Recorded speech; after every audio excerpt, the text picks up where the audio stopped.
The mold speck brioche landed on Tariq Mensah's first-class tray with deliberate contempt as Fiona Archer's lips tightened into a private smirk. The distinguished founder watched the performance with measured calm, his thumb discreetly authenticating the premium cabin monitoring system he had underwritten as a silent investor in Orion Pacific. Behind the galley curtain, her hushed opinion that some people did not belong in this cabin was captured cleanly by the ceiling microphones. Each word narrowed her path. Tariq documented the treatment with patient precision. When he pressed the call button again, it carried more warning than any raised voice could. Not anger, quiet resolve, the kind that can turn an ordinary flight into someone else's worst miscalculation. He sat in 2A and counted the boarding music loops instead of minutes. The cabin hummed with the soft promises airlines practice. The pre-booked Yamazaki 18 he had added to his fare sat unpoured in a system that said otherwise. He kept his tone even in his request specific. He did not perform patience. He used it. When the lid of his tray revealed a cold turkey brioche with a greenish cast along the crust, he did not raise his voice. He asked for the purser. He asked for process. He asked for replacement. The responses skirted around what they were. The captain walked down the aisle and said the word divert, as if it were a safety measure instead of a mask. They landed in Athens. HR met the door. The crew was relieved. A replacement captain took the intercom with competence and no theatrics. Tariq explained to the cabin what had happened, what had been recorded, and what the airline would do to make passengers whole. He apologized for the delay and attached a price to accountability. Athens offered a glass wall room and a set of screens. The audio did not judge. It played what it had. Tariq watched only long enough to confirm the pattern and then stopped the clips. Layla Gomez from HR outlined the steps. Suspension, interviews, arbitration, regulator updates. Ops secured the route. Legal prepared the notifications that do not read like excuses. They lifted again and finished the leg to Dubai. The cabin settled. The new crew did their work without commentary. Tariq drafted a 6-pillar plan with short sentences and deadlines. Detect patterns sooner. Escalate outside the chain when bias is alleged. Adjudicate with a diverse counsel that owns outcomes. Remediate with real training and not videos. Repeat that training until it looks like muscle memory. And report publicly on what gets measured and done. The Dubai boardroom filled with faces on screens and people in chairs. Tariq did not begin with his voice. He let the evidence play. He named the compensation as a fact, not an apology. Finance shifted. Safety worried. Ops defended captain discretion. People and culture asked for structure. Amine from data showed heat maps of 5 years. Pairings that reappeared too often to be random. Complaint clusters that had been split across time windows until they looked harmless. They voted. It was not unanimous. It was enough. After the vote, they assigned names to work, not just apartments. Tariq asked for practice drills built from real cabin moments. Layla asked for a council that was part frontline, part management, part outside eyes. Kenji asked for a schedule that the public could see. They left the room with a plan that could be read in under 5 minutes and take 6 months to show in the air. The notices went out the next morning. Fiona Archer and Rory Dunn were suspended pending investigation. Captain Lucas Brecht was removed from flight duties while the regulator reviewed his use of diversion authority. The union representatives called within the hour. They asked for copies of the recordings and for assurance that nothing had been edited. Legal confirmed the chain of custody and the redundant storage. Tariq met with Layla in a smaller room with one window and less patience. They went over the timeline in neat boxes, pre-boarding manifest checks, pre-departure beverage requests on file, unserved drink, substituted economy-grade meal, visible spoilage, call button events, crew responses, passenger witnesses, the captain's aisle intervention, the announcement about disruptive behavior, the Athens diversion, the HR boarding, the relief of crew. Layla kept asking the same question in different ways. Where did the process allow this to stay ambiguous? It mattered for training, and it mattered for arbitration. If a policy left room, someone would stand in it. They built a witness list and a document list. They listed seat numbers for passengers who had already volunteered statements. They asked the Athens station for the log of who approached the gate after landing and who did not. They pulled the service log from catering to show how many premium meals were boarded and how many were served. They requested a galley inventory snapshot taken by a junior on rotation who had learned mercifully to take pictures when told to count. Will you attend the arbitration? Layla asked. I will sit in and I will not speak, Tariq said. This is HR's process. It must look like that because it is that. She nodded. If they accuse you of using your position to orchestrate this, I will continue not to speak, he said. Evidence speaks. If I speak, it becomes a story. We are not telling a story. We are checking facts. Understood, she said. He left the room and answered 3 messages without adding a single adjective. He asked Sophia to coordinate the passenger credits quietly to ensure the money landed before the news cycle could turn it into a headline about promises. He asked Ops to select the first cruise of practice drills. He asked Amine to widen the analysis window again by 2 weeks in each direction and to see what changed. Amine replied with a heat map and a sentence. The picture got uglier. The sentence stayed short. The pattern was never small. Our window was. The arbitration space was neutral on purpose. Neutral walls, neutral carpet, neutral table with a line taped beneath to keep the chairs from creeping forward. The union rep wore a dark suit and a watch that tried not to be noticed. Fiona sat with folder arranged and rearranged twice in 10 minutes. Rory sat with his hands under the table. Captain Breck's jaw did most of his talking until it was his turn to speak.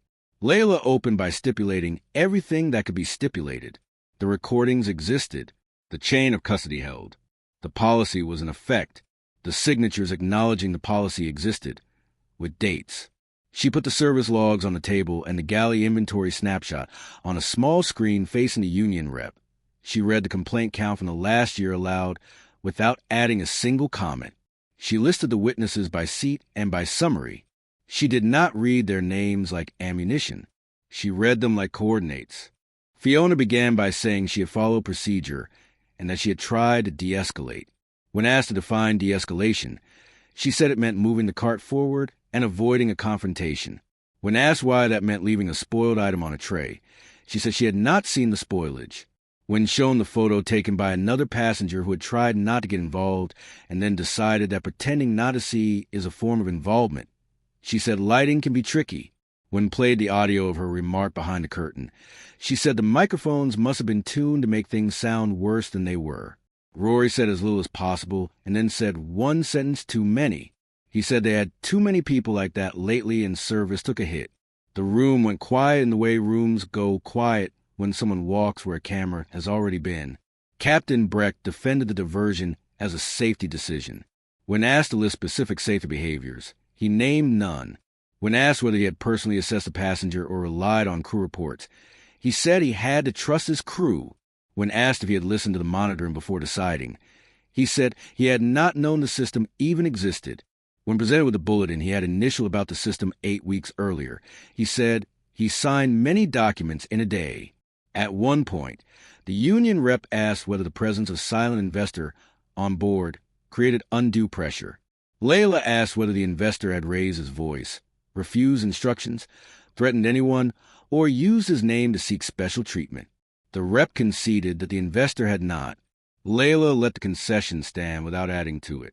The panel adjourned for an hour to review and returned with the sort of language these rooms use.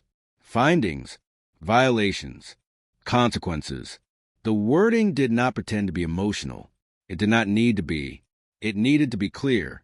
Fiona Archer's employment will be terminated for cause, documented discriminatory conduct and failure to provide safe service.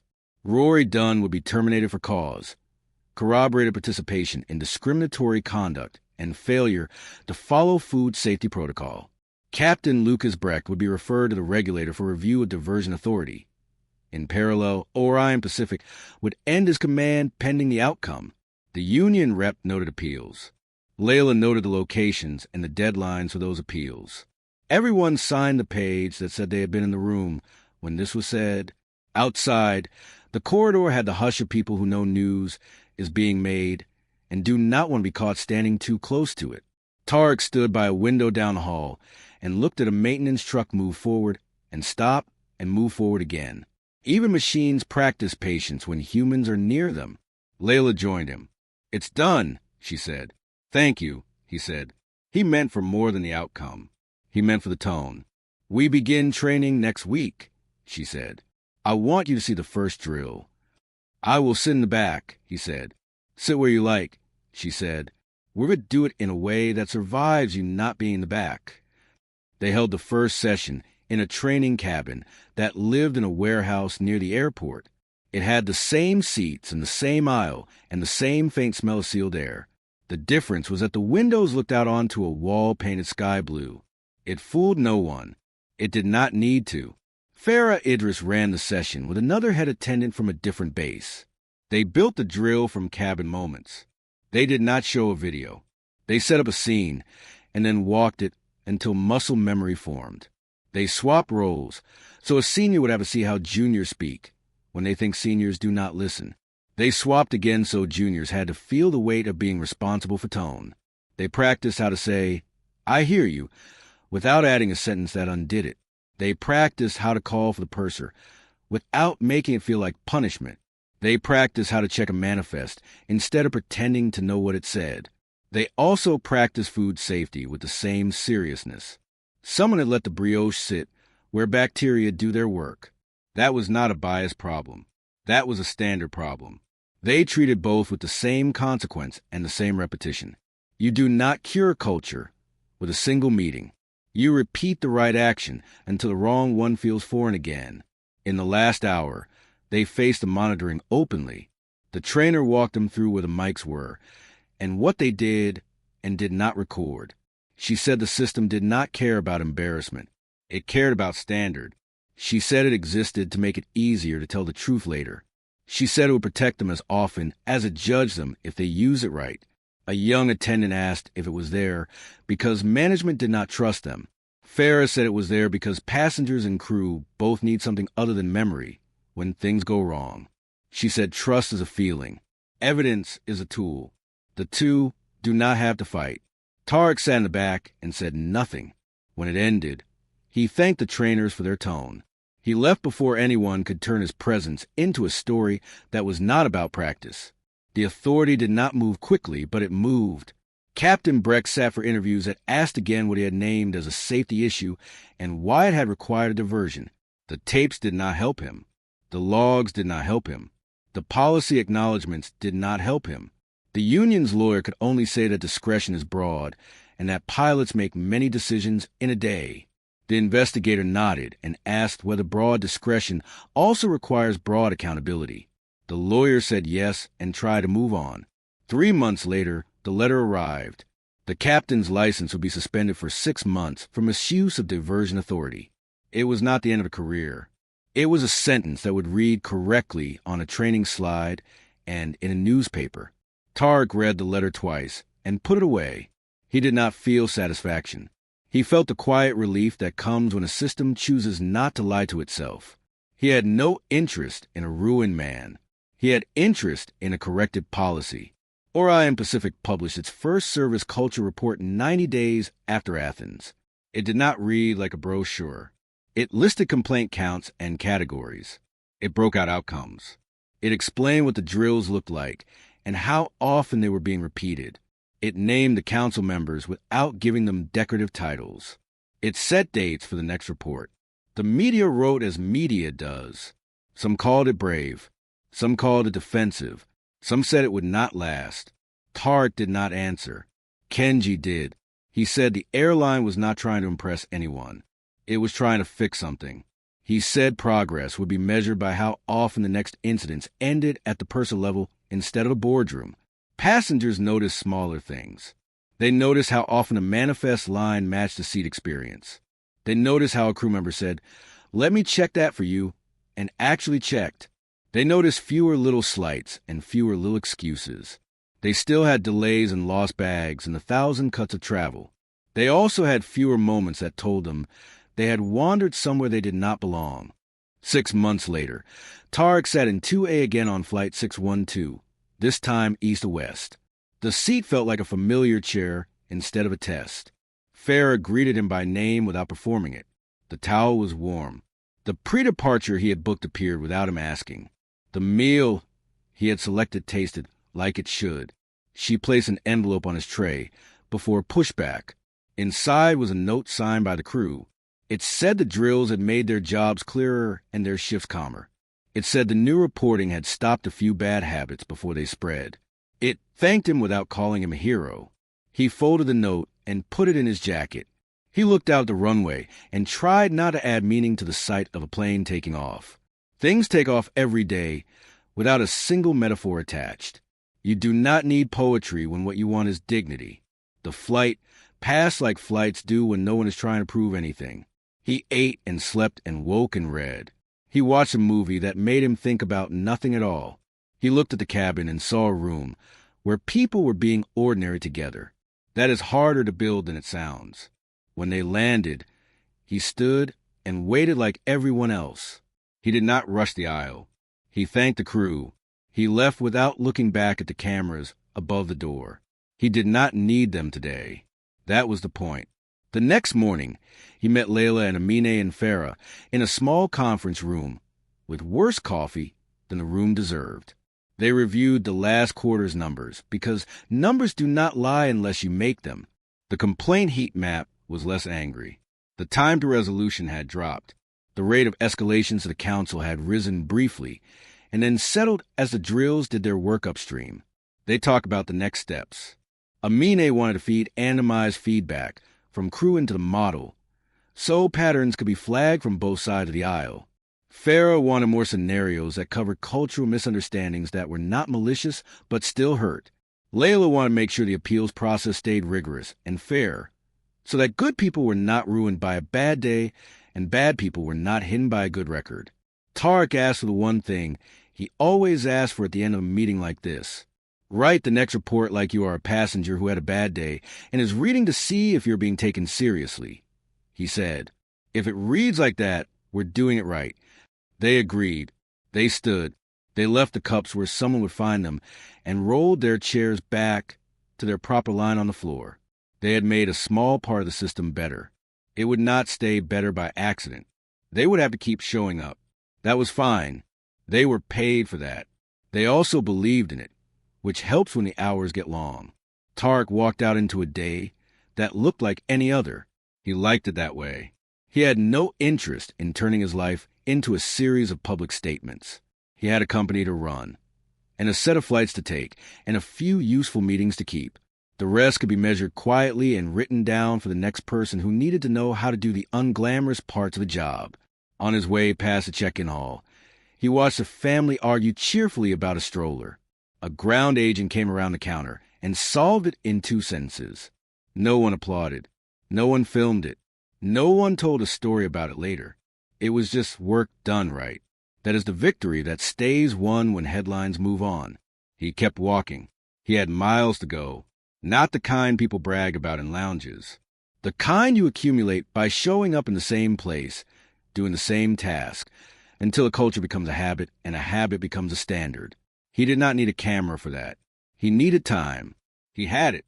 The story did what stories do when they are simple enough to travel. It moved faster than the plane ever had. Headlines swung between praise and suspicion. Some called a refund and credits an expensive apology. Others called it a blueprint. A few tried to make Tariq into a symbol he did not want to carry. He declined interviews. Kenji took the microphone when one had to be held. Layla wrote short internal notes that said only what crews needed. What changed? Where to find a new checklist. Who to call when a situation warmed too quickly. PR asked for a quote with adjectives. Tariq sent back a sentence with verbs. We are fixing processes. We're measuring outcomes. We are repeating what works. Inside the company, the first town halls were uneven. Some crews felt accused by the existence of a system that watched. Some felt protected by it. A veteran in Doha stood and said the quiet thing without malice. I have seen people get away with small things for years because there was no proof, and I have seen good crew blamed for short supplies when the cart was loaded light. If this even's a ledger, then fine. A junior in Manchester asked whether a mistake would end her career. Farah answered that accountability and punishment were not synonyms. Tariq listened more than he spoke. When he did speak, He kept to the same 4 points. Standards are here to protect the crew as much as the passenger. Evidence makes fairness easier. We will teach the skills until they become habits. You will see the numbers in public, not just buried in a dashboard. The numbers did a strange thing in the second month. Complaints rose. The graph looked worse before it looked better. Layla explained it in 2 slides and 1 good sentence. We made reporting easier and built trust that reporting mattered. Hidden pain counts lower. Real systems go up before they come down. By month 4, the slope reversed. Not by magic, by repetition. A travel blogger with a large voice posted a video titled, "What Actually Happened on Flight 612. She had no footage from inside the cabin. She had policy documents, public reports, and interviews with 3 passengers who had not been near first class. The video trended for 2 days. Kenji asked whether to reply. Tariq said the report would reply for them in 3 weeks with numbers and dates. They let the video fade. It did. In the weekly review with finance, Victoria pushed on costs. Refunds, credits, drills, paid time away from routes. Tariq showed retention curves for premium and business cabins. He showed net promoter scores by corridor, not by cabin alone. He showed that complaint escalations required more staff hours than solving problems early. He did not call it a win. He called it a better use of time in a business where time is the only real currency. He also began a project he did not name. He paid 12 strangers to fly specific routes and write down only what they saw and heard. No scripts, no guidance except, notice, they were not mystery shoppers. They were witnesses who were not trying to catch anyone. They sent back notes about small kindnesses, small frictions, and one moment in Lagos where a ground agent came around a counter to kneel and speak to a child at eye level because the line had made the world too tall. He read the notes late at night and thought about the difference between policy and culture. Policy is the thing you can point at. Culture is the thing that happens when no one is pointing. The appeals came as they always do. Fiona, through her representative, argued that the recordings captured tone, but not context. Rory argued he had repeated a phrase he did not believe under stress, and that it should not define him. The panel reviewed again, with different eyes to satisfy process. The outcome stood. The letter was kinder in phrasing and identical in conclusion. Captain Breck's regulator hearing was more technical. Procedures, definitions, checklists. The phrase reasonable belief tested from different angles. The authority did not enjoy humiliating pilots. It enjoyed discipline. The 6-month suspension held. He could apply for reinstatement with additional training and a letter from a supervising captain. He would likely return to the flight deck. He would likely look at the intercom differently. Layla and the unions met for a separate conversation that mattered more than a single case. They added language to the memorandum of understanding about bias-related incidents.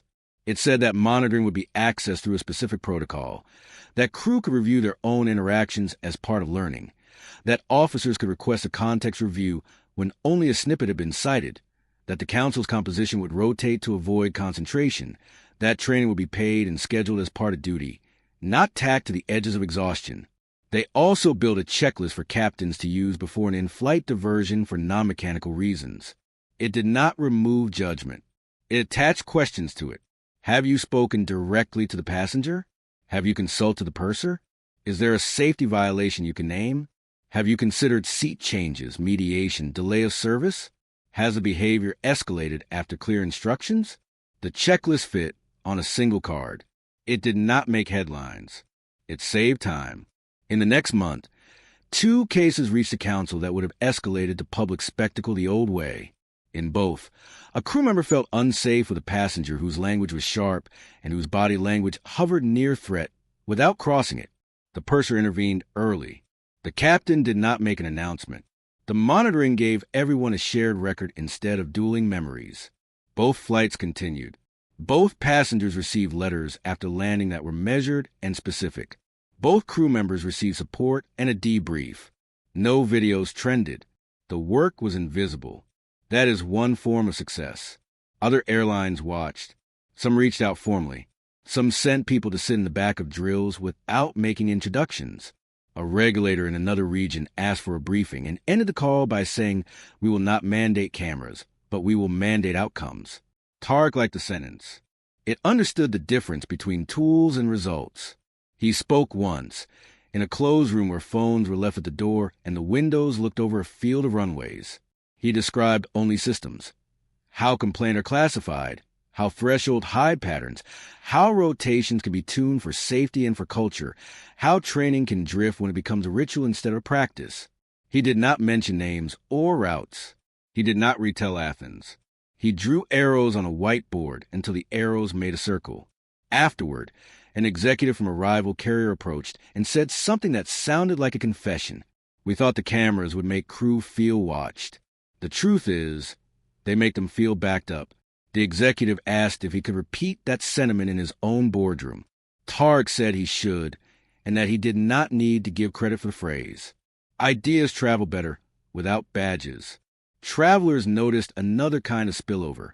The script in the cabin changed in small ways. "Let me check" became more common than I think. The offer to bring the purser arrived earlier and without the sting of hierarchy. People learned to say, "I don't know yet," and made it sound like competence instead of incompetence. It didn't turn every day into an easy day. It turned a few hard days into normal ones again. A magazine ran a piece about corporate culture that spent 3 paragraphs on Orion Pacific and then moved on to coffee companies and hospitals. Tariq read it on a flight and smiled at the quiet proof that this had become an example rather than a spectacle. When a story leaves your name and keeps your practice, you have done something right. 12 months out, the board convened in person in Dubai. The room felt less like crisis and more like stewardship. The agenda had fewer items and heavier ones. Amine led with a set of charts that did not try to impress. Premium cabin bias complaints down 41% year over year. Time to resolution down from 19 days to 7. Percentage resolved at purser level up from 32 to 64. False positive flags from monitoring trending downward as crew learned the cadence of speaking plainly when frustrated. A new line tracked crew-initiated context reviews, a feature requested by the union that turned out to help everyone. Finance reported that the initial compensation hit had been absorbed and then overtaken by retention in premium and business classes. Not a wave, a tide. Victoria, who had once asked if 7,500 euros was a bridge too far, said aloud that the investment had paid for itself faster than forecast. She did not enjoy being wrong. She enjoyed being exact. Layla summarized the appeals log. A handful were upheld in part, not on fact but on phrasing. Letters adjusted to remove heat that had crept in. That mattered more than it sounded. Words are part of service. 2. Farah presented the drills as a map of scenarios. She showed a matrix that looked like a school timetable and felt like a safety net. New hires ran to the set in week 3. Veterans repeated it every 6 months. Instructors rotated across bases, so habits did not calcify into doctrine by geography. Kenji asked if any of this could be reduced without losing the core. Tariq said the core was a reduction. Detect sooner, escalate smarter, adjudicate fairly, remediate in practice. Train until it sticks, report without theater. He could not get it smaller without breaking it. They voted to keep the reporting schedule and to expand the drills to economy cabins with adaptations. They also approved a small program that would place anonymous feedback cards in premium every 3rd rotation. 2 questions on a half sheet. Did you feel seen? Did we fix what we missed? The card would be scanned into the system like any other input with the same rules. Nothing happens once. Everything builds. The meeting ended early. That was its own kind of health. On an evening flight from Accra to London 3 weeks later, Tariq sat in 4A on a quieter aircraft with older seats and newer crew. He was not the story here. He was just a passenger with a book and a memory of longer years. A small moment unfolded 2 rows ahead. A man asked for something not on the cart with a tone that sounded like a demand because it was. The junior attendant answered without apology and without deference. She said, "I don't have that here, but I can offer you this, or I can bring the purser and we'll try to solve another way." The man tried to push. She repeated the second sentence. The purser arrived with a fresh face and a solution that was partly logistics and partly respect. The air softened. No one filmed it because there was nothing to film. Later, a child across the aisle dropped a toy under Tariq's seat and looked at him with the kind of panic that only children feel for small, important things. He reached down, felt for it, found it, and handed it back. The child said thank you in a whisper, as if gratitude might break the spell. The parent smiled in that way strangers do when they're relieved you are human. Before landing, Farah, on a split-base rotation this month, walked past and paused just long enough to make eye contact. No speech, no ceremony, just a nod that said the work was still happening in rooms without news cameras. He nodded back. They landed into a low ceiling of cloud and taxi lights. People stood as people do, too soon and all at once. He waited. He stepped out. He did not look up at the lenses above the door. They were there and not needed. That finally was the measure. In the car, he opened his email and found a draft of the next report. It read like a passenger would read it after a bad day. It did not make promises it could not keep.